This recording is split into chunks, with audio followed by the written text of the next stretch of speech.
The third poem I'm going to share with you is in my third collection, Resurrection of a Black Man, which is dedicated to my brother and which contains 3 prize-winning poems.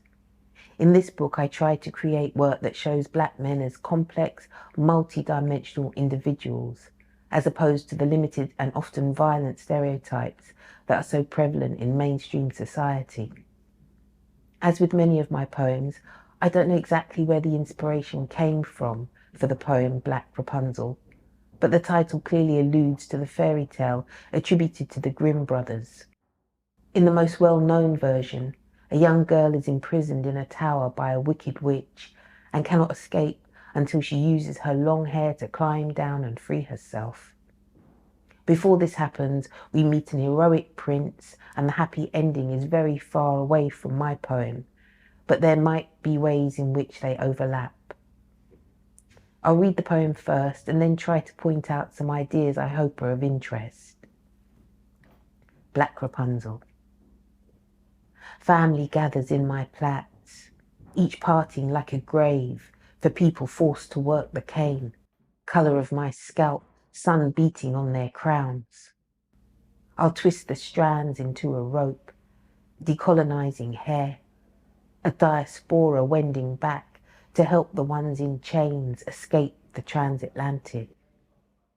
Black Rapunzel, I'll uncoil my locks in prison yards, urge those on sus or sectioned, deep ancestor voices trapped in 2 loose plaits to shimmy over walls, hide beneath my head wrap, floral length of Africa before the trade.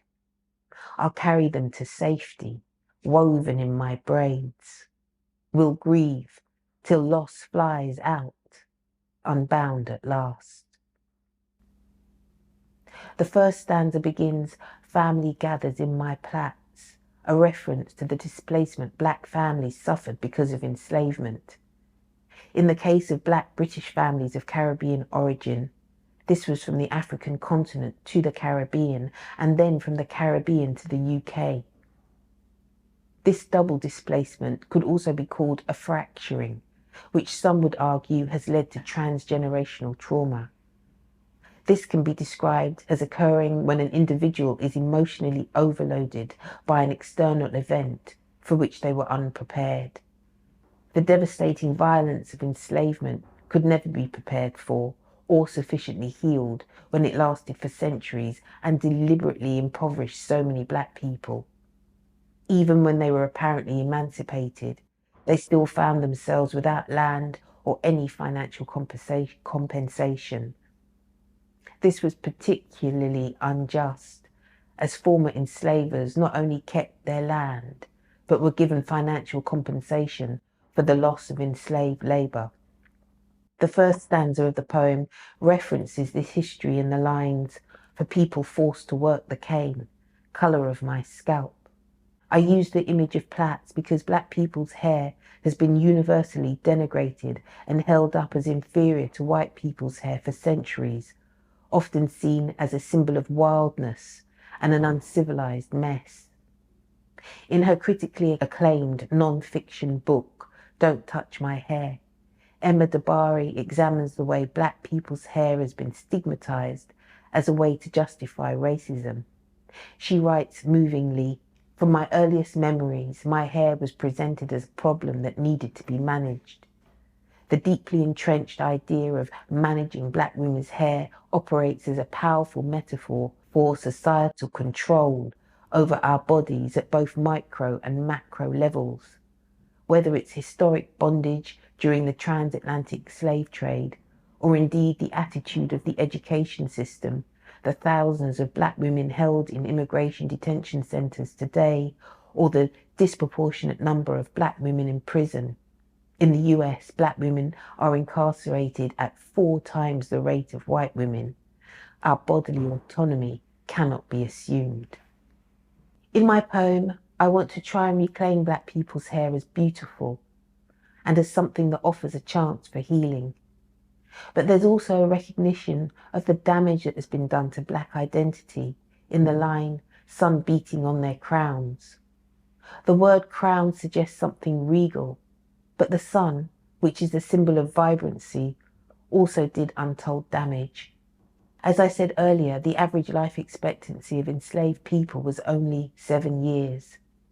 This was as a result of violent and harsh conditions, a lack of food and long hours spent working in baking temperatures.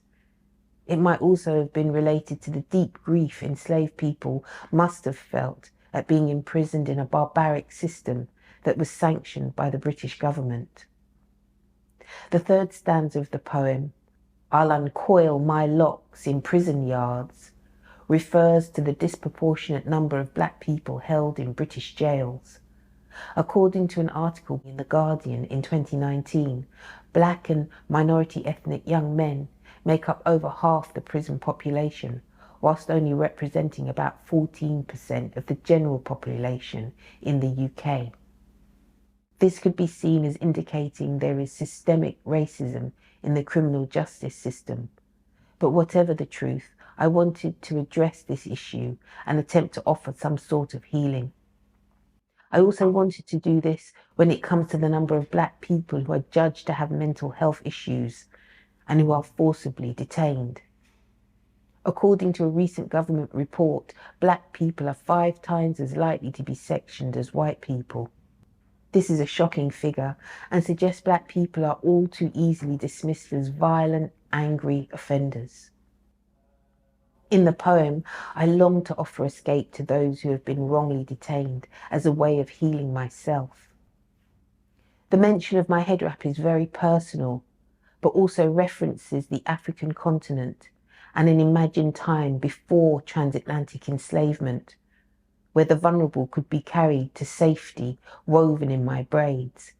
It is an idealized picture, but also perhaps a way to imagine the possibility of healing through mass grieving, a coming together that leads to a cleansing of the collective mind.